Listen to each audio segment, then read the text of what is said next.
For this episode of Film and Shows Adaptation, I did end up reading that book as homework. I do not mention the title, the name, mainly because YouTube hates it. So that's a compilation with many years, 3 years of Task Force X from 1986 to 1988. Very fun reading.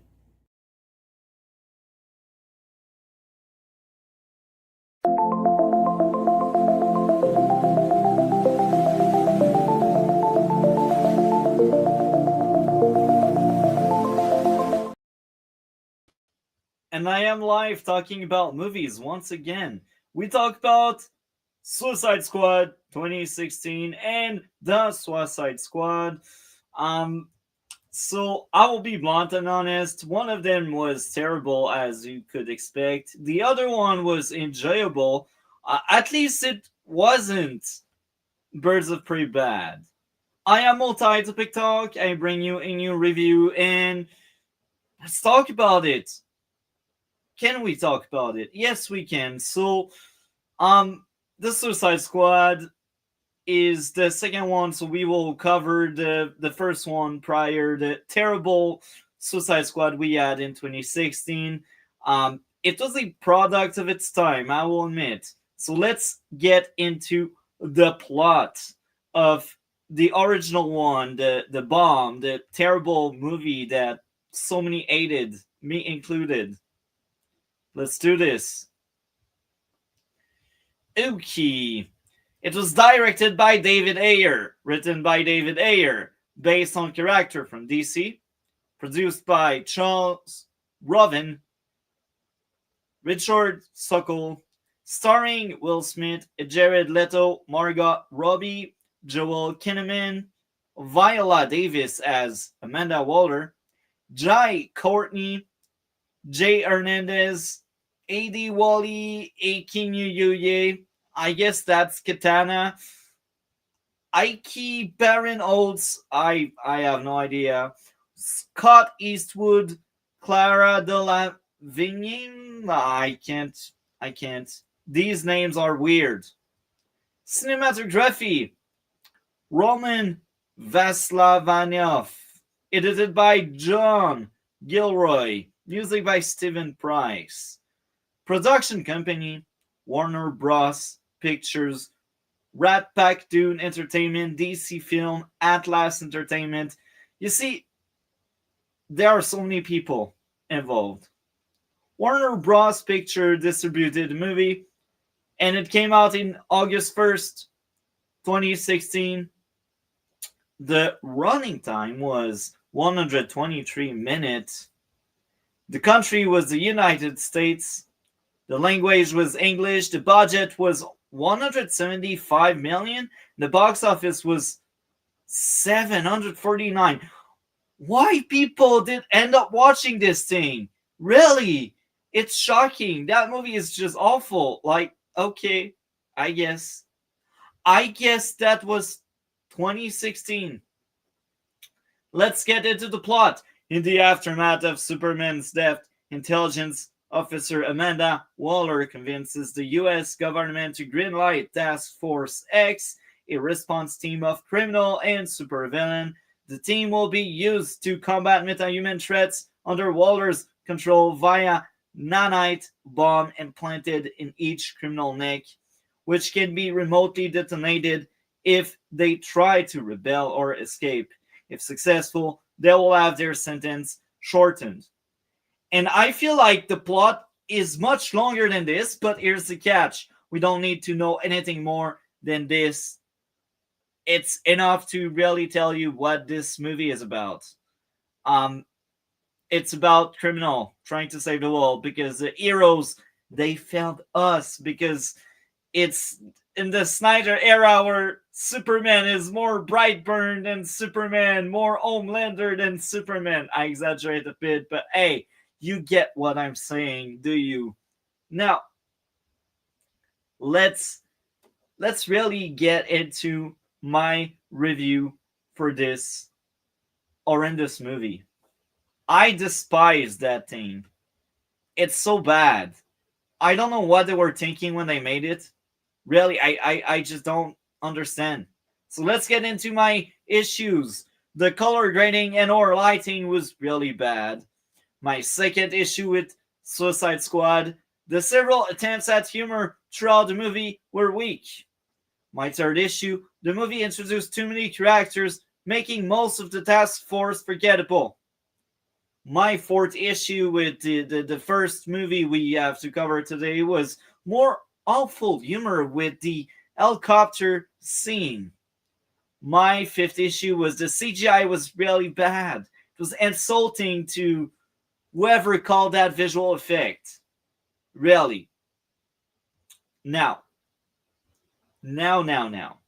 My next issue with this movie is big threat and villains. The squad fight are quite weak and forgettable. Like everyone is weak and forgettable. I don't know what they were thinking again. Um, I guess this is how they do stuff back then. Forgettable stuff. And that's why it failed. That's why nobody liked it. And that's why we got James Gunn now in charge. My final issue with Suicide Squad, the plot armor on Deadshot and Harley Quinn during their encounter versus Big Monster with super strength. They get ragdolled without dying, passing out, or having serious injuries. That was bad. That was bad. I don't like Suicide Squad. I think I made it abundantly clear on that. Now, I will admit there are aspects that kind of, I won't say redeemed the movie, but that made it somewhat tolerable and okay. So let's get into the things I enjoyed. I thought Deadshot was very fun. The lore around the character was cool. Even if the character themselves are kind of weak, the lore was fun. It felt like a comic book coming to life. Amanda Waller was really cool. I'm glad they kept her. Enchantress was fun, but again, as a character, she wasn't the pinnacle of what the character should be. Harley Quinn was probably the most enjoyable character in the bunch. The action was fun and more enjoyable music and action. So again, I one thing stand out, the action. If you just enjoy mindless action, pointless action, maybe you will forgive this movie sins. I know I don't, but maybe you will. Cool music during the birth of Harley Quinn. Waller blowing up Harley Quinn and Joker was kind of fun. The bar scene, I will admit, was okay. They tried. At least they tried. You know. I think the biggest issue is they didn't know how to properly expand on these characters. They just didn't know. Like, they introduced like 8 new characters and it's their first movie and you're like, let's cram them all in one script and we will try to make it stick. This is what happened. Suicide Squad 2016 for me is a failure. It is a 4 out of 10. It's not a good movie. But let's get to hear about, or I should say, let's get to read about Rotten Tomato comments on that matter. Am I crazy? This is the true question. Okay, there we go. We are here. We cover the people thought on that movie. Let's get into it. Yeah, the critique, they didn't endorse that movie. 26%. Wow, that's low. Even the fan kind of said, yeah, your movie failed. 58%. Let's get into the comments. Samantha Redeal, media I won't name. DC Comic latest addition to their bird-going cinematic universe fails in several rather spectacular ways. I can't agree more. And that's Rotten. No specific score, just Rotten. K. Austin Collins, The Ringer. For all its cast and crews, inglorious chest thumping, Task Force X is a field force exercise and of all thing. You had one job! Ensemble chemistry. Again, they failed that. And that's under Rotten score. Now we enter success territory, but not really massive success. Matthew Rosa. Based on the screening I attended, I can attest the audience seemed to generally enjoy the jokes and get swept up in the action sequence with a 7.5 out of 10. Very interesting. The next comment. Don Shannon. Task Force X is a case of two hemispheres of tone and purpose that become problematic cohesion and comprehension. Yet he gave up a 3 out of 5. Interesting. So 3 out of 5 is a 6 out of 10. That person liked it more than me. I'm glad for them. Now let's get into the audience. Cool to see the characters on the big screen with a 3 out of 5, so another 6. Ill. The main part was this is what Ghostbusters should have been. I guess.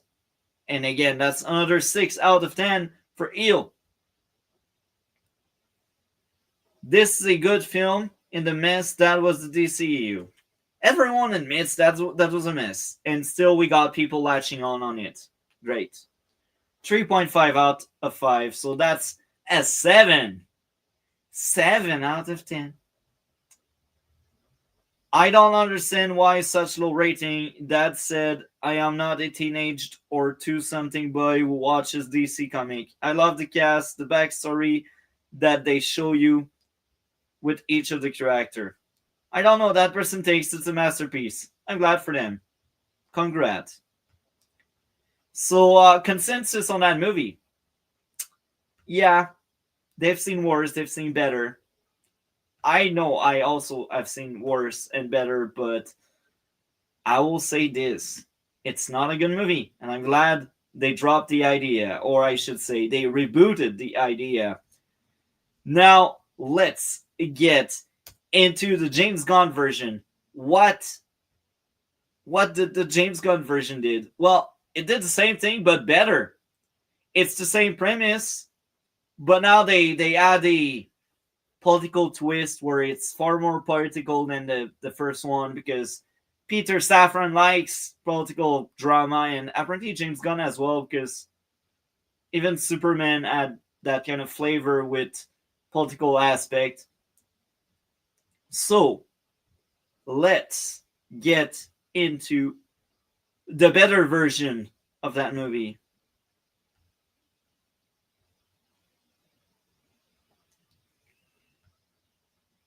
Oh, yeah. I deleted the wrong version of it. Yeah, I feel stupid. I had the right page. So I will just find the right one. There we go. There it is. Screen share time.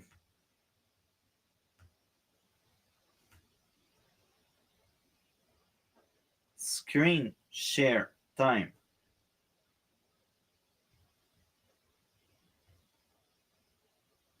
There we go.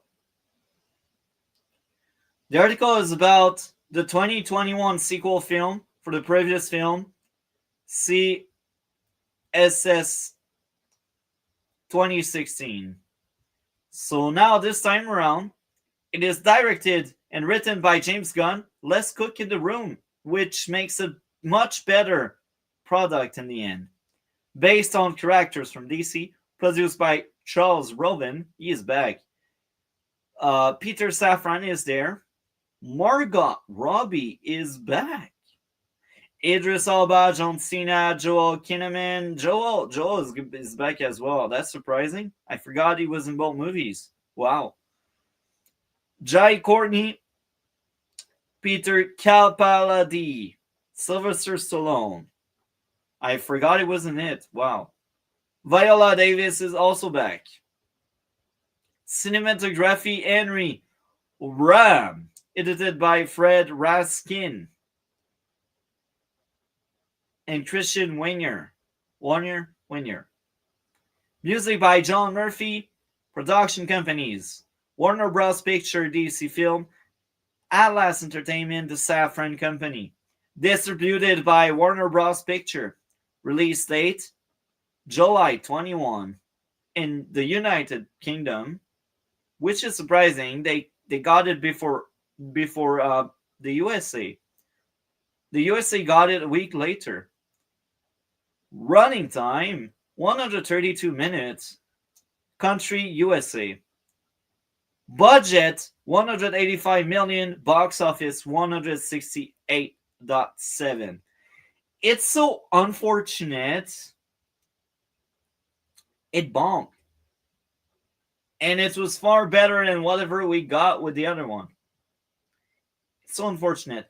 Now, because that one is a bit more complex and has more layers and is the better version of it, basically.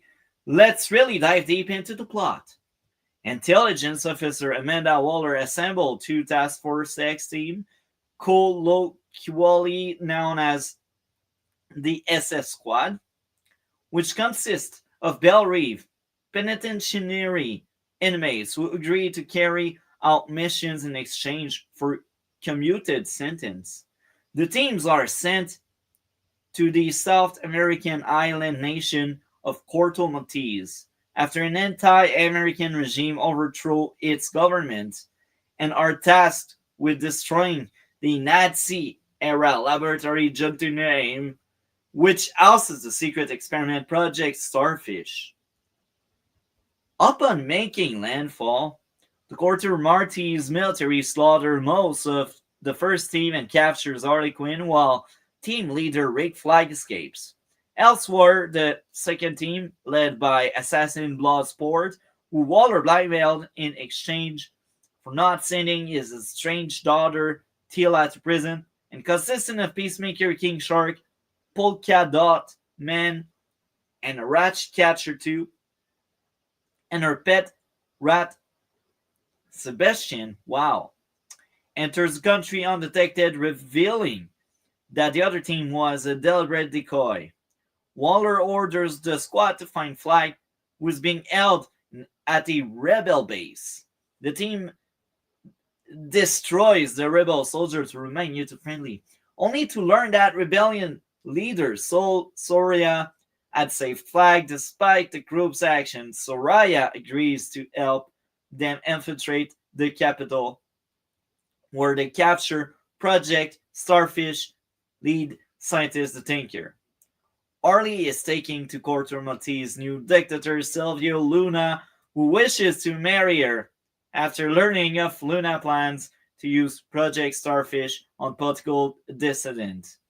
Harley destroys him and escapes. She joins the other, who use the Tinker to break into Jotunheim in exchange of sparing his life, and to begin rigging it with explosive.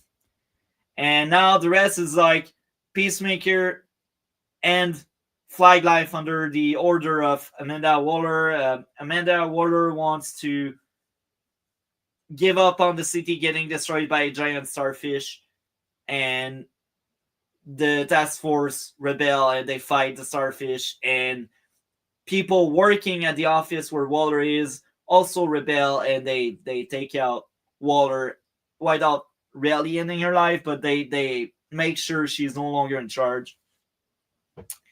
And the end. This is how the movie ends. Overall, I think it's a nice plot.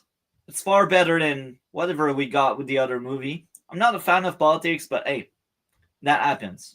Well, I'm a fan of politics, but maybe not in my media or movies. So, The next segment is my review for this movie. Where is my review? My review is somewhere. So, the version James Gunn did was far better. Let's get into it. So, I got the wrong one. I will take the right one. There we go. The Suicide Squad. Let's start with my first issue. Attempts at humor were terrible in the first few minutes, but at least they kind of fixed the tone later on and they fixed the humor later on. So it's really early in the movie where it didn't work. My second issue, unbelievable how Harley Quinn ran in the middle of the battlefield without getting any injuries. My third issue, some of the more political dialogue got under my skin. My fourth and last issue, Harley Quinn escape was unbelievable since every enemy was made incompetent for her to escape to work. So these were my issues. Now there are so many likes. The lore was cool. The new team was entertaining. The cool music was on point. The action was cool. The introduction to the new team was fun. Peacemaker was cool. The nighttime operation with the new team was really cool. The action was great. You see, there's a trend. The action is always great in that kind of movie. Peacemaker and Bloodsport rivalry was very fun. The villain were okay. They were not like the peak, but they did the job. They are far better than whatever we got with the other movie. Now, the next thing, the sad backstory of some of the characters were very good. The action on the highway was very cool. The action again, another comeback that was really cool. And even if I criticize Harley Quinn Escape being unbelievable, that was an entertaining part of the movie. So I kind of forgive that movie for having issues. Rick Flag versus Peacemaker was really entertaining. The big action piece with the collapsing tower was very fun. Task Force X versus a kaiju was peak entertainment. I don't know what's up with James Gunn and the kaijus. Like, he needs to put kaijus in, like, everything. And that's fine. You're forgiven. I think the Suicide Squad is what the original movie should have been, but unfortunately they didn't have the right firepower. We had way too many cook in the first kitchen. This time around, James Gunn is more than enough. The people in the lineup right now are more than enough. So I think the James Gunn version is the far better one. The far better one. I will never say it enough. Now, I think, despite the more political aspect, I think it's worth a watch. And I will give this Suicide Squad movie under James Gunn a well-deserved 8.5 out of 10. Now, the next segment is let's get into what the people had to say about that movie on Rotten Tomato. You start knowing the deal, right? Hopefully you start. So let's just do it.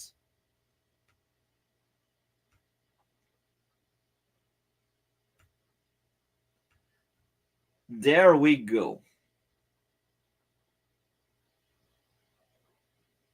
Let's get into it.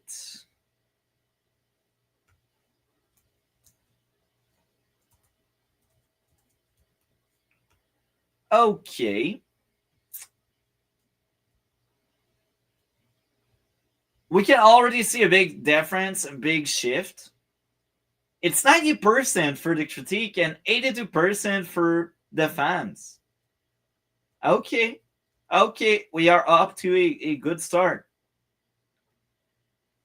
Tim Grayson Screen International. An invigorating blast of bloody, disreputable comic book cinema, the Suicide Squad turns its titular criminals into a collection of lovable anti-heroes set loose in a dazzling, surprisingly emotional adventure. And that one is a tomato, which means it's good. Glenn Weldon rated that movie a rotten thing. The thing that makes Suicide Squad so singularly distasteful is closely related to its factory-installed cynicism, the unconscionable glimpseness that grows out of it. I'm not quite sure I understood these words, but hey, that's their opinion. Another rotten result here. If there was even an iota of human emotion evident, the movie would be unbearable as well as increasingly vile. But there isn't. So instead, it's just kind of exhausting. Wow, 1.5 out of 4. So that's not even a 5. That's like 3 point something. Interesting. Joshua Polanski. The Suicide Squad feels like a twilight of the age of superhero movies, making way for a new form of mega blockbuster to exchange places. Interesting. That one is a tomato. James Gunn wins again with a 5 out of 5. Thank you, James Gunn. 4 out of 5. Great action and hilarious. 5 out of 5. No, thank you. Everything felt like it was written to make teenagers who find crass humor hilarious. Was definitely not a fan. I didn't know comic book movies were just extension of bad sketches. I guess to each their own. I can already smell the Snyder bro being disappointed the Snyder verse was dropped at that point. I don't know. What did you think of the Suicide Squad? I know I liked it. Now we got another segment specific to this show, the film and show's adaptation. The source material segment is coming. It's coming very soon.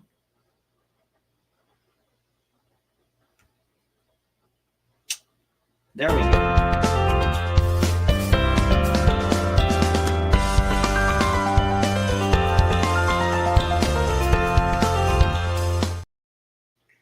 So I think as an adaptation of the titular book, I think it worked very well. It captured what the comics were, at least the one I've read, and I think it was a very good step in the right direction.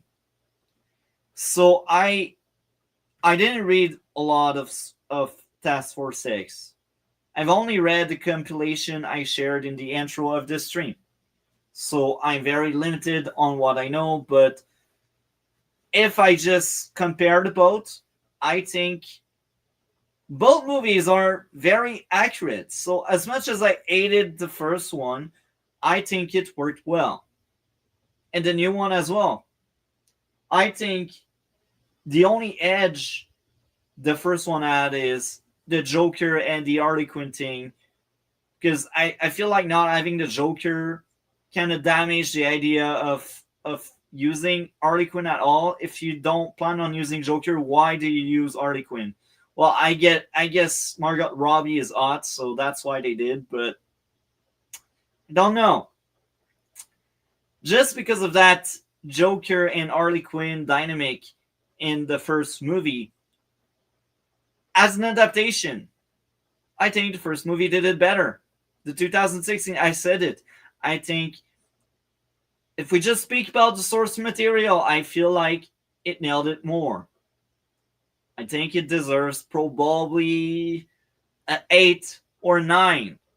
Almost perfection. Now, the James Gunn version, even if the movie is better, I think as an adaptation, having Harley Quinn Whiteout Joker was somewhat of an issue just as a product that's based on the comics. So because of that, I will give a more clear 7.5 as an adaptation. Simply because we have Harley Quinn and not Joker. So that's what I think. I think the first movie had its issues. It was faithful to the source of material. And the second movie was also very faithful, but it had a missing piece the first one didn't have. And that's the big edge. So I think the first movie Despite being a worse movie as a movie, it was a better adaptation. That's what I think. What do you think? This is the outro. So what will happen next on the channel? Saturday we talk politics again because I do like politics outside of my movies. I don't want them on movies. I'm sorry about that. Now, Monday, I will be talking about the new Emma Stone movie. I can't pronounce that name. It's a movie about aliens and Emma Stone being a rich, empowered woman. Cannot wait to watch it. It was made by the people behind Poor Things, and I did like Poor Things a lot. So I'm very excited about that movie, and I cannot wait for Monday to talk about it. Tuesday, we talk about The Talented Mr. Replay, and another movie from the late 90s. Wednesday, maybe we will have another mainstream movie reviews. We will see how it goes. With that being said, we are out.